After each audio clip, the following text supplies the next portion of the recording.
नमस्कार साथियों, अस्सलाम वालेकुम। आप सभी लोगों का हमारे online YouTube channel UP Urdu GS academy पर बहुत बहुत स्वागत है। साथियों, मैं आपको आपके सिलेबस का जो है एक टॉपिक पढ़ा रहा था, भारतीय राष्ट्रीय आंदोलन, इंडियन नेशनल मूवमेंट। तो उस टॉपिक में हम 2 क्लास पढ़ा चुके थे आपको। आप प्लेलिस्ट में जाके दोनों क्लास देख सकते हैं, और जब वो दोनों क्लास देख लेंगे तभी अगला क्लास आपको बिल्कुल समझ में आएगा। और मैंने बताया था आपको भारतीय राष्ट्रीय आंदोलन की क्लास में, पिछले क्लास में और उसके पिछले क्लास में ये बताया था आपको हमने कि 28 दिसंबर 1885 को जब से कांग्रेस का जो है भारतीय राष्ट्रीय कांग्रेस की स्थापना हुई, तब से उसका हर वर्ष अधिवेशन शुरू हो गया। बहुत सारी आलोचनाएं भी हुई, बहुत सारे लोगों ने बहुत कुछ कहा, और हमने आपको लिखवाया भी था कि किन किन लोगों ने कौन कौन सी आलोचनाएं की। बाल गंगाधर तिलक के बारे में भी बताया था कि उन्होंने क्या कहा था। आप हमारे पिछले वीडियो में प्लेलिस्ट में जा करके भारतीय राष्ट्रीय आंदोलन का दूसरा वीडियो देख लेंगे तो सब समझ में आ जाएगा। और आज उसी क्रम में हम आपको 1885 से लेकर के जो भारतीय राष्ट्रीय कांग्रेस का अधिवेशन हुआ है, क्योंकि हर वर्ष होता रहता था, और उन अधिवेशनों के बारे में मैं आपको बताऊंगा।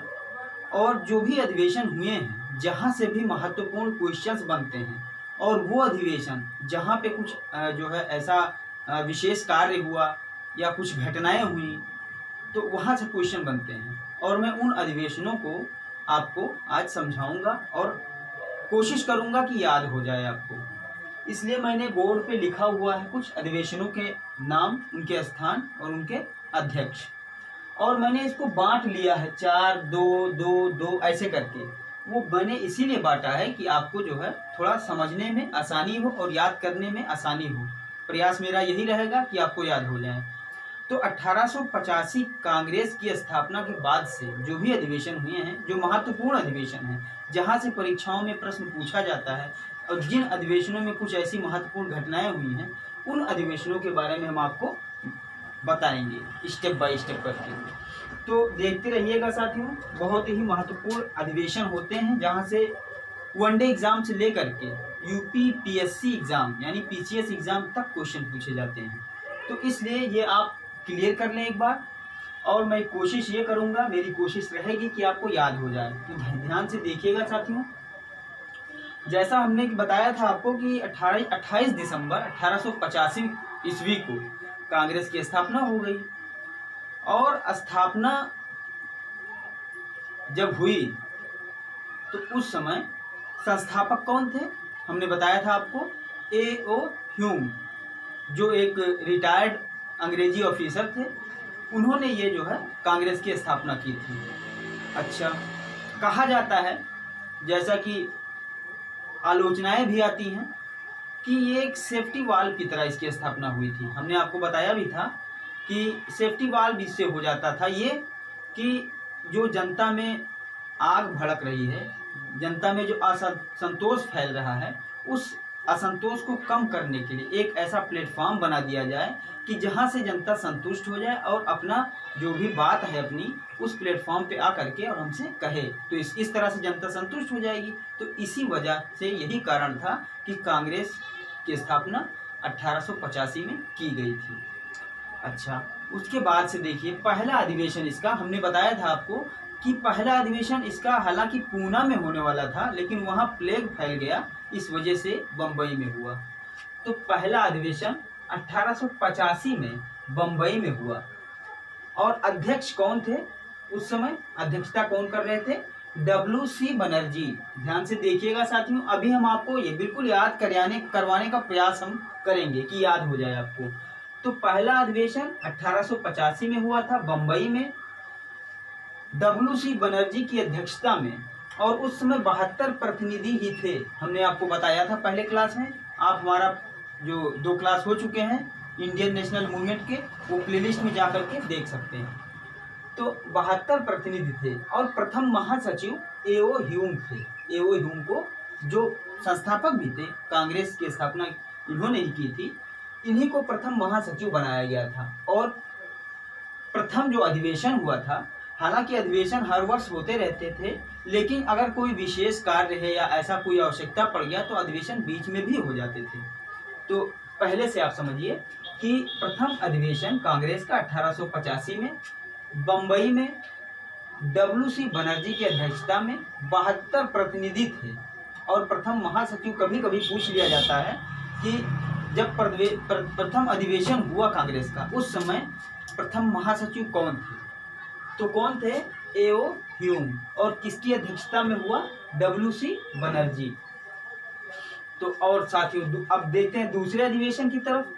1886 में हुआ, कलकत्ता में हुआ, और अधिवेशन की अध्यक्षता कौन कर रहे थे? दादा भाई नौरोजी। अच्छा, दादा भाई नौरोजी के विषय में एक महत्वपूर्ण चीज और जान लीजिए कि ये भारत के ग्रैंड ओल्ड मैन के रूप में जाने जाते हैं। बहुत ही महत्वपूर्ण व्यक्ति हैं ये। इन्हीं के विचार से, इन्हीं के मशवरे से भारतीय राष्ट्रीय कांग्रेस का नाम रखा गया था। पहले भारतीय राष्ट्रीय कांग्रेस का नाम दूसरा था। हमने बताया था आपको पिछली क्लास में कि भारतीय राष्ट्रीय संघ के नाम से था ये। और इन्हीं जो दादा भाई नौरोजी हैं, इन्हीं के विचार से, इन्हीं के मशवरे से भारतीय राष्ट्रीय कांग्रेस नाम रख दिया गया।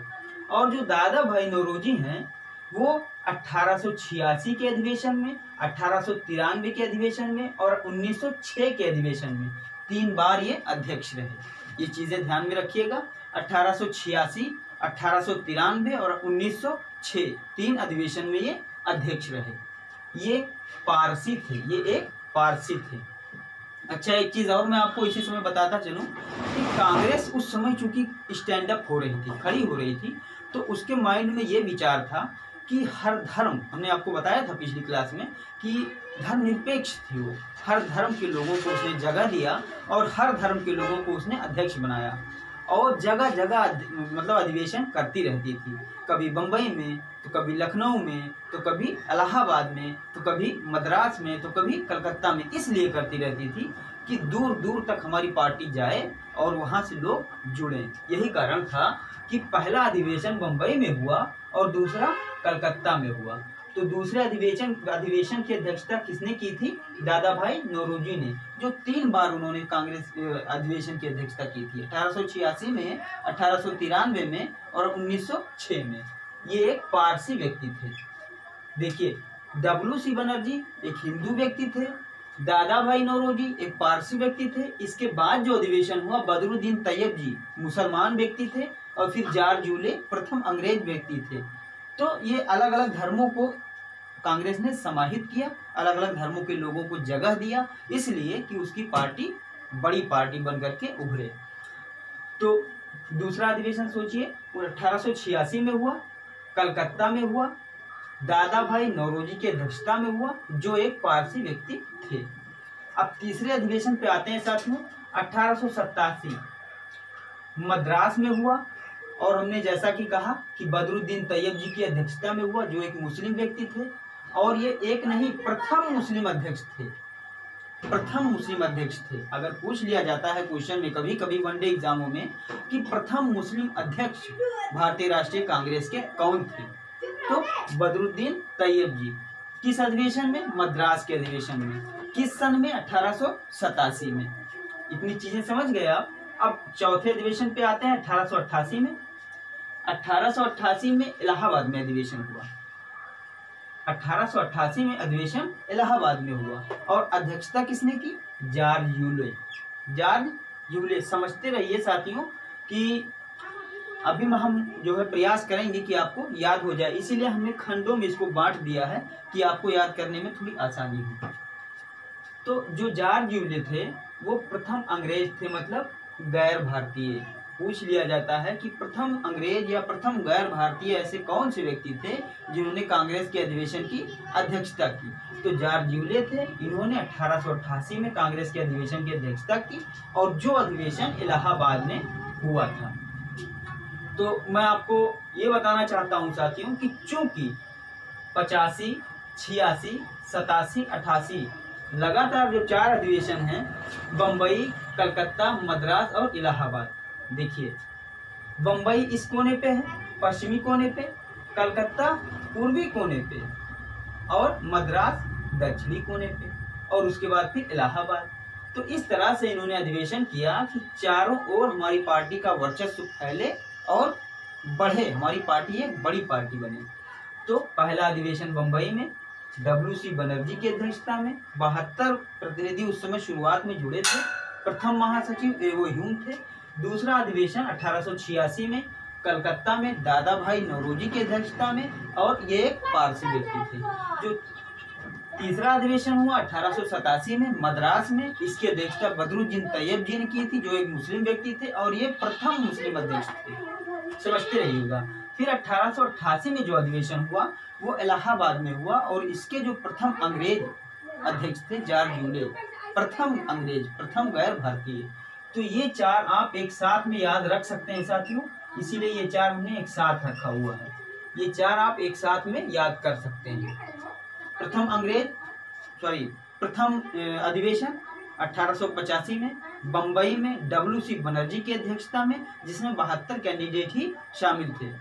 फिर 1886 में दादा भाई नौरोजी की अध्यक्षता में, जो एक पारसी व्यक्ति थे।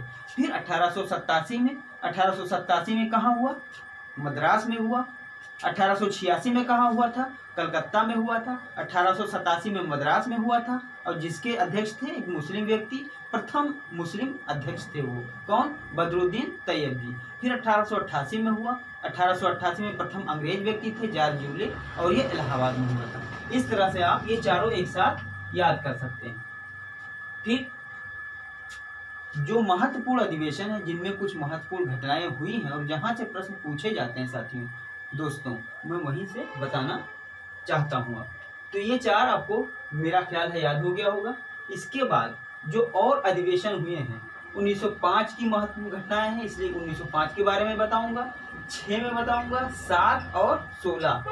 तो ये चीजें बताने से पहले मैं 1896 और 1911 पर आना चाहता हूँ। ये दोनों आप बिल्कुल आसानी से याद कर सकते हैं। कैसे? देखिए, 1896 कलकत्ता में हुआ था, और अध्यक्षता किसने की थी? रहीमतुल्लाह सयानी। कैसे याद कर सकते हैं, मैं बता रहा हूँ। अच्छा, कलकत्ता अधिवेशन जो 1896 में हुआ था, जिसकी अध्यक्षता रहीमतुल्लाह सयानी ने की थी, उसी अधिवेशन में पहली बार वंदे मातरम गाया गया था। पहली बार वंदे मातरम गाया गया था। किस अधिवेशन में? कलकत्ता अधिवेशन 1896 के अधिवेशन में। अध्यक्षता एक मुस्लिम व्यक्ति कर रहे थे, उसके बाद भी देखिए वंदे मातरम गाया गया था।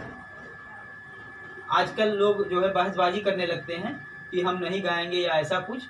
तो मैं बता रहा हूं कि उस समय हिंदू मुस्लिम सब एक थे। उस समय हिंदू मुस्लिम सब एक थे। क्यों? क्योंकि देखिए अध्यक्षता रहीमतुल्लाह सयानी कर रहे हैं, जो एक मुस्लिम व्यक्ति हैं, और इन्हीं की अध्यक्षता में पहली बार वंदे मातरम गाया गया। कब? 1896 में कलकत्ता में। ठीक है, तो इसको आप ऐसे याद कर सकते हैं कि रहीमतुल्लाह सयानी जो थे एक मुस्लिम व्यक्ति थे, और उनके समय में, उनकी अध्यक्षता में वंदे मातरम पहली बार गाया गया। कब? 1896 में। ठीक है, और इसके साथ ये इसलिए मैंने लिखा है 1911 कि 1911 ये भी कलकत्ता में ही हुआ था, लेकिन अध्यक्षता बिशन नारायण धर कर रहे थे। और इसको आप कैसे याद कर सकते हैं? क्योंकि कलकत्ता के ही अधिवेशन 1911 में पहली बार जनगण मन गाया गया। तो दो महत्वपूर्ण गीत हो गए ना, एक वंदे मातरम और एक जनगण मन। ये दोनों कलकत्ता अधिवेशन में ही गाया गया था पहली बार, और 1896 में वंदे मातरम और 1911 में जनगण मन अधिनायक जय।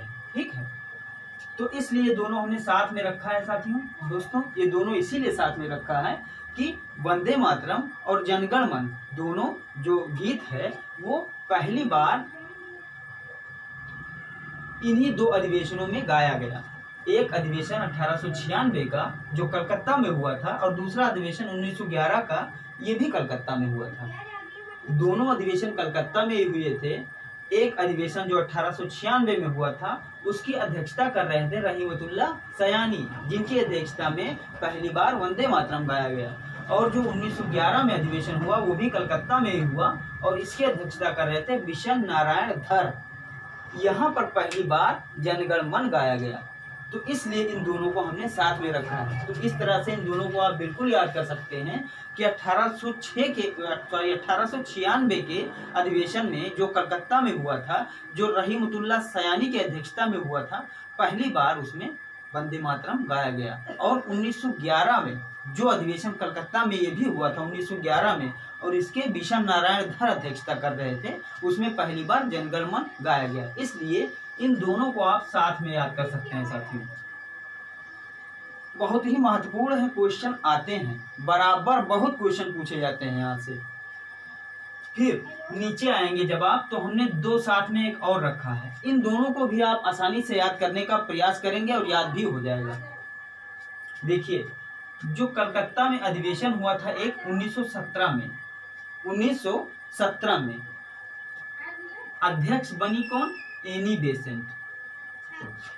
अगर पूछ लिया जाए कि प्रथम महिला अध्यक्ष कौन थी कांग्रेस के अधिवेशन की प्रथम महिला अध्यक्ष, तो एनी बेसेंट। यहाँ थोड़ा सा कंफ्यूजन हो जाता है, इसीलिए मैंने दोनों एक साथ रखा है।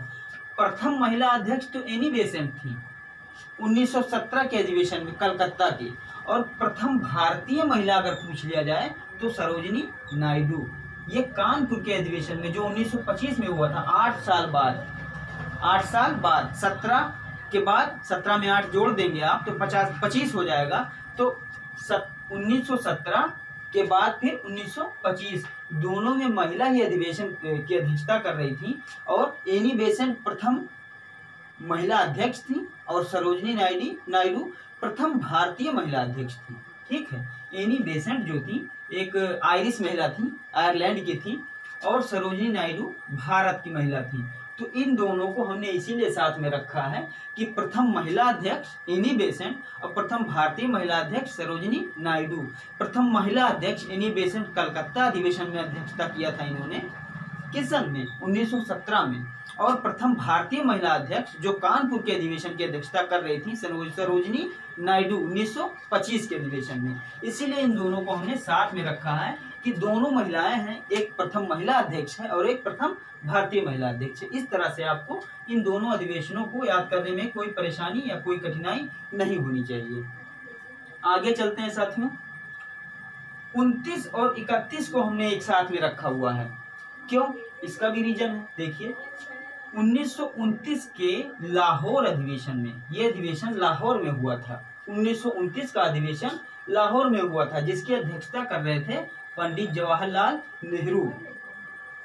तो 1929 का जो अधिवेशन था वो लाहौर में हुआ था और अध्यक्षता किसने की थी? पंडित जवाहरलाल नेहरू। इसी अधिवेशन में प्रथम स्वतंत्रता दिवस मनाने की घोषणा हुई थी। ये बहुत ही महत्वपूर्ण है, आ जाता है। प्रथम स्वतंत्रता दिवस मनाने की घोषणा हुई थी कब? 26 जनवरी 1930 को। इसी अधिवेशन में 1929 के अधिवेशन में ही ये घोषणा हुई थी कि 26 जनवरी 1930 को प्रथम स्वतंत्रता दिवस मनाया जाए। और पूर्ण स्वराज के भी कभी लक्ष्य रखा गया था इसी अधिवेशन में। तो प्रश्न पूछ लिया जाता है कि वो कौन सा ऐसा अधिवेशन है जिसमें प्रथम स्वतंत्रता दिवस मनाने की घोषणा हुई थी? तो वो लाहौर अधिवेशन है 1929 का, जिसकी अध्यक्षता पंडित जवाहरलाल नेहरू ने करी थी। और इसी अधिवेशन में पूर्ण स्वराज का लक्ष्य रखा गया था। इसी अधिवेशन में, इसी 1929 के लाहौर अधिवेशन में पूर्ण स्वराज का लक्ष्य भी रखा गया था। और यह भी घोषणा हुई थी कि 26 जनवरी 1930 को प्रथम स्वतंत्रता दिवस मनाया जाएगा। तो एक तो ये हो गया 1929 का। 1931 में देखिए कोई इंपॉर्टेंट है ये। 1931 का जो अधिवेशन है वो कराची में हुआ था और अध्यक्षता किसने की थी? वल्लभ भाई पटेल ने। ये भी बहुत ही महत्वपूर्ण है, ये बहुत ज्यादा, ये दोनों इसीलिए तो मैंने साथ में रखा है। इन दोनों को आप आसानी से याद कर सकते हैं। 1931 जो कराची में अधिवेशन हुआ था, वल्लभ भाई पटेल ने इसकी अध्यक्षता की थी। इसमें मौलिक अधिकार का प्रस्ताव पास हुआ था। किसका? मौलिक अधिकार का प्रस्ताव पास हुआ था। प्रश्न आ जाते हैं साथियों कि मौलिक अधिकार का प्रस्ताव जो पास हुआ था वो कौन से अधिवेशन में पास हुआ था? तो कराची अधिवेशन में पास हुआ था। 1931 के कराची अधिवेशन में पास हुआ था, जिसकी अध्यक्षता की थी वल्लभ भाई पटेल ने। मौलिक अधिकार का प्रस्ताव पास हुआ था और इसी अधिवेशन में गांधी जी ने कहा था कि गांधी मर सकता है लेकिन गांधीवाद नहीं मरेगा। इसी अधिवेशन में, किसमें, 1931 के कराची अधिवेशन में गांधी जी ने कहा था कि गांधी मर सकता है लेकिन गांधीवाद नहीं मरेगा। और इसी अधिवेशन में मौलिक अधिकारों का प्रस्ताव पास हुआ था। अध्यक्षता किसने की थी, वल्लभ भाई पटेल ने। और 1929 के अधिवेशन जो लाहौर में हुआ था, पंडित जवाहरलाल नेहरू ने प्रथम स्वतंत्रता दिवस मनाने की घोषणा की थी 26 जनवरी 1930 को। और इसी में ये प्रस्ताव पास हुआ था कि पूर्ण स्वराज का लक्ष्य होना चाहिए। पूर्ण स्वराज का लक्ष्य इसी अधिवेशन में रखा गया था। तो इस तरीके से आप इन दोनों अधिवेशनों को याद कर सकते हैं साथियों, बहुत आसानी से याद कर सकते हैं, 1929 और 1931।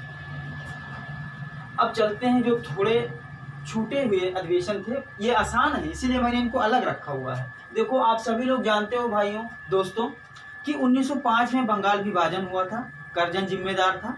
तो 1905 में जब बंगाल विभाजन हुआ था तो उस समय कांग्रेस ने एक अधिवेशन रखा। कहाँ रखा, वाराणसी में। क्यों रखा, इसीलिए रखा कि जो बंगाल विभाजन हुआ है, हिंदू मुस्लिमों को अंग्रेजों द्वारा बांट दिया गया था कि जो है एक शक्ति न बन पाए, तो बंगाल विभाजन 1905 को हुआ था। इस तरीके से आप ये याद रख सकते हैं कि अधिवेशन कांग्रेस का 1905 में जो हुआ था वो वाराणसी में हुआ था। और इसीलिए हुआ था कि उसमें एक आंदोलन हुआ था, बंग भंग आंदोलन हुआ था, उसका सपोर्ट किया गया था वाराणसी अधिवेशन में। कि आंदोलन इसीलिए हुआ था कि जो है क्यों विभाजन हुआ, बंगाल विभाजन हो गया था ना 1905 में करजन द्वारा, तो इसीलिए वो अधिवेशन हुआ था सपोर्ट करने के लिए। तो इस तरह से आप 1905 के अधिवेशन को बिल्कुल याद रख सकते हैं कि 1905 के अधिवेशन में कांग्रेस का जो अधिवेशन हुआ था उसमें कांग्रेस ने बंग भंग जो आंदोलन हुआ था उसका सपोर्ट किया था, खुल के सपोर्ट किया था, उसके सपोर्ट में बोली थी। ठीक है, इस तरह से आप 1905 के अधिवेशन को याद रख सकते हैं। तो 1905 का जो अधिवेशन हुआ था वो वाराणसी में हुआ था। गोपाल कृष्ण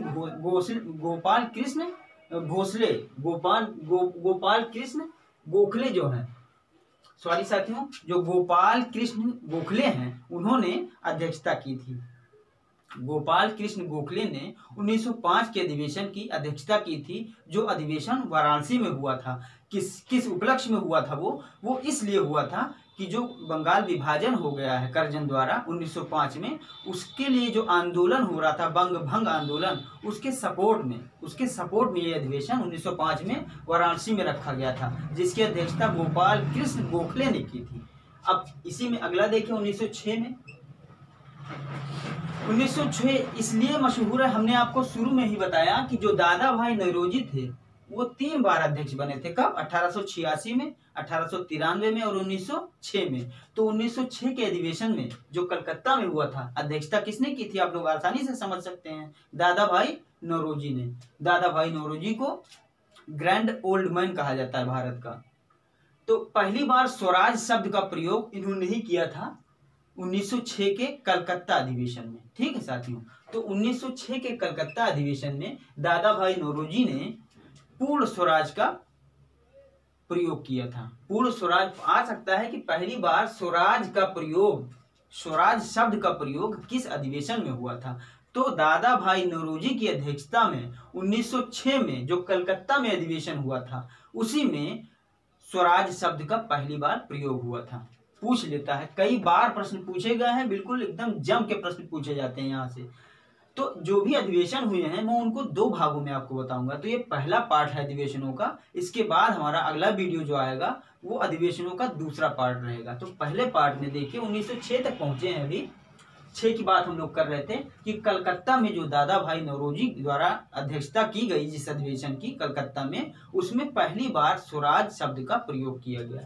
तो इस तरीके से 1906 आप याद रख सकते हैं। 1907 बहुत आसान है साथियों। 1907 में आप लोग जानते हैं कि कांग्रेस 2 भागों में बट गई थी, नरम दल और गरम दल। तो 1907 के अधिवेशन में कांग्रेस 2 भागों में बट गई थी। ये एक महत्वपूर्ण घटना है।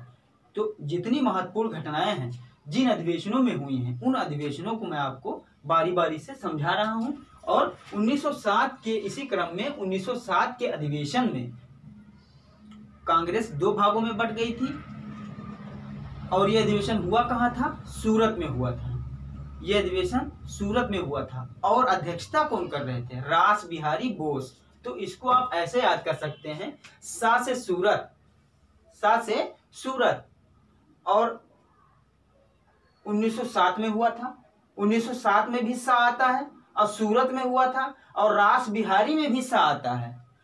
तो 1907 सूरत में हुआ, रास बिहारी की अध्यक्षता में हुआ, और कांग्रेस का विभाजन हो गया। बहुत सिंपल बात है। 1907 में सूरत में हुआ, अध्यक्षता रास बिहारी, सा इसमें भी आया, रास बिहारी बोस ने की थी, और इसमें कांग्रेस का विभाजन हो गया था। तो इसको आप इस तरह से याद रख सकते हैं।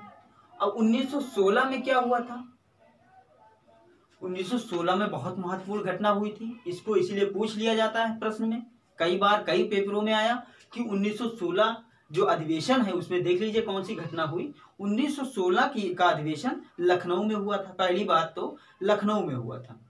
दूसरी बात यह है कि इसकी अध्यक्षता किसने की थी? इसकी अध्यक्षता की थी अंबिका चरण मजूमदार ने। तो फिर से मैं रिपीट कर रहा हूं, 1916 का अधिवेशन लखनऊ में हुआ था, अध्यक्षता अंबिका चरण मजूमदार ने की थी। ठीक है। और इसमें महत्वपूर्ण घटना क्या हुई थी? महत्वपूर्ण घटना ये हुई थी कि कांग्रेस पार्टी और एक थी लीग, मुस्लिम लीग पार्टी, जो 1906 में बनी थी। वो मैं आपको पढ़ा रहा हूं अभी चूंकि मैं आपको पढ़ा रहा था 1885 से 1905 तक का समय बता रहा था। तो अब जब 1905 के बाद हम बढ़ेंगे ना आगे, तो उसमें मुस्लिम लीग की स्थापना भी आपको हम बताएंगे, बिल्कुल निश्चिंत रहें। तो एक पार्टी 1906 में उसकी स्थापना हुई थी, मुस्लिम लीग की, और कांग्रेस पार्टी, ये दोनों लखनऊ अधिवेशन जो 1916 में हुआ था उसमें दोनों मिल गए थे। चूंकि और इस अधिवेशन में एक और घटना हुई, नरम दल और गरम दल जो 1907 में जो है विभाजन हुआ था, अलग हो गए थे, वो 1916 में मिल गए, प्लस मुस्लिम लीग का पार्टी जो थी वो भी 1916 में मिल गई लखनऊ अधिवेशन में। तो इसलिए ये महत्वपूर्ण हो जाता है कि 1916 का जो लखनऊ का अधिवेशन हुआ, जिसकी अध्यक्षता अंबिका चरण मजूमदार ने की थी, उसमें महत्वपूर्ण घटना क्या हुई थी? उसमें कांग्रेस पार्टी और मुस्लिम लीग पार्टी, इन दोनों का मिलन हो गया था, प्लस नरम दल और गरम दल, इन दोनों का मिलन हो गया था। ठीक। तो इसमें ये महत्वपूर्ण घटनाएं हुई थी कि मुस्लिम लीग का और कांग्रेस का समझौता हुआ, दोनों मिल गए, और नरम दल गरम दल जो कांग्रेस दो भागों में बट गई थी वो भी मिल गए। तो इसमें ये बहुत महत्वपूर्ण घटना हुई थी। और इसमें एक चीज और है कि बाल गंगाधर तिलक ने कहा था कि स्वराज मेरा जन्म सिद्ध अधिकार है। बाल गंगाधर तिलक जो है वो गरम दल के नेता थे। हमने कहा ना कांग्रेस में दो तरह के नेता थे, एक नरम दल और एक गरम दल। तो ये गरम दल के नेता थे, मतलब क्रांतिकारी प्रवृत्ति के थे ये। अभी मैं आपको 1885 से लेकर के 1905 का ही बता रहा था, तो उसमें ये नहीं है। 1905 के बाद जिन नेताओं का नाम लूंगा उसमें ये बाल गंगाधर तिलक हैं। तो इसी अधिवेशन में, किस अधिवेशन में? 1916 के अधिवेशन में। एक बार फिर से मैं पूरा रिव्यू करूंगा कि 1916 के अधिवेशन में जो मुस्लिम लीग थी और जो कांग्रेस थी, इन दोनों में समझौता हुआ, दोनों मिल गए, प्लस नरम दल और गरम दल दोनों में समझौता हुआ, ये सब मिल गए तो 1916 के अधिवेशन में। और अध्यक्षता किसने की थी? अध्यक्षता की थी अंबिका चरण मजूमदार ने। और इसी अधिवेशन में बाल गंगाधर तिलक ने यह कहा था, बहुत मशहूर उनका ये स्टेटमेंट है कि स्वराज मेरा जन्मसिद्ध अधिकार है और मैं इसे लेकर रहूंगा। पूछा जाता है, स्वराज मेरा जन्मसिद्ध अधिकार है और मैं इसे लेकर रहूंगा। इसी 1916 के अधिवेशन में लखनऊ के बाल गंगाधर तिलक ने ये बात कही थी। तो इस तरह से आपने साथियों, आपने दोस्तों जो है इन सारे अधिवेशनों को देखा, और इन सारे अधिवेशनों में आपको याद करने में कोई दिक्कत नहीं होगी मेरे ख्याल से। एक बार लास्ट बार फिर रिपीट कर दे रहा हूं, इसको ध्यान से देखिएगा।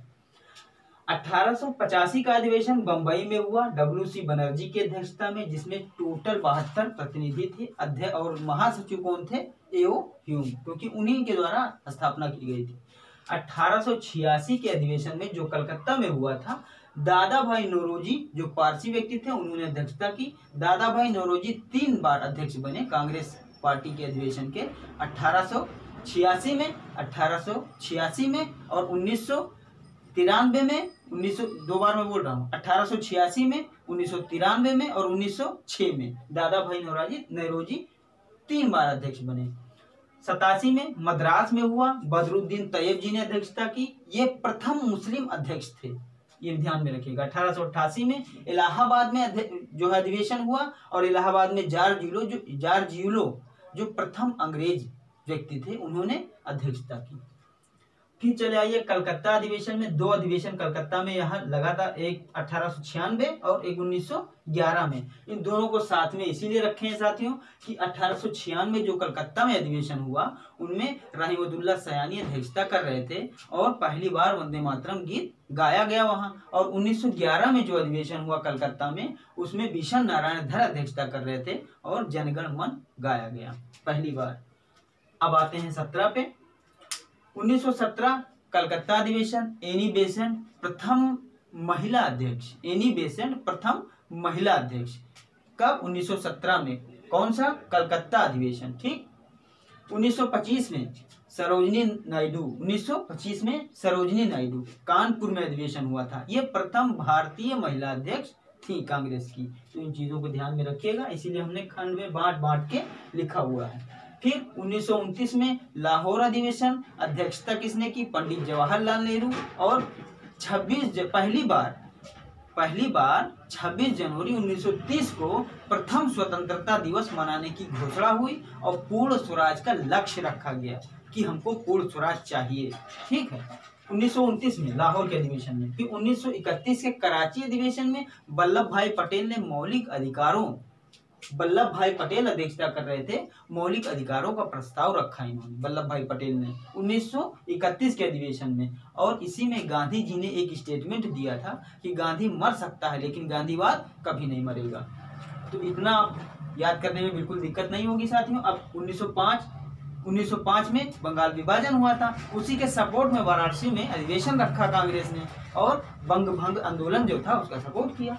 अध्यक्षता गोपाल कृष्ण गोखले ने की थी। 1906 में कलकत्ता में जो अधिवेशन हुआ अध्यक्षता दादा भाई नौरोजी ने की और दादा भाई नौरोजी के समय ही 1906 में पहली बार स्वराज शब्द का प्रयोग हुआ। 1907 में जो अधिवेशन हुआ था सूरत में हुआ था। कांग्रेस का विभाजन हो गया था, नरम दल और गरम दल में अध्यक्षता कौन कर रहे थे? रास बिहारी बोस। 1916 में लखनऊ में अधिवेशन हुआ जिसमें मुस्लिम लीग पार्टी जो 1906 में बनी थी और कांग्रेस पार्टी, इन दोनों का समझौता हुआ, मिलन हो गया और प्लस कांग्रेस जो 2 भागों में बट गई थी 1907 में, उनका भी मिलन हो गया। और इसी अधिवेशन में बाल गंगाधर तिलक ने ये भी स्टेटमेंट दिया, 1916 के अधिवेशन में उन्होंने ये स्टेटमेंट दिया कि स्वराज मेरा जन्मसिद्ध अधिकार है और मैं इसे लेकर रहूंगा। तो ये मेरा अधिवेशन के संबंध में पहला वीडियो था और भारतीय राष्ट्रीय आंदोलन के संबंध में ये तीसरा वीडियो था। तो मुझे उम्मीद है साथियों कि आप लोगों को अच्छे से याद हो गया होगा और प्रयास ये करिए कि दिमाग से निकले ना।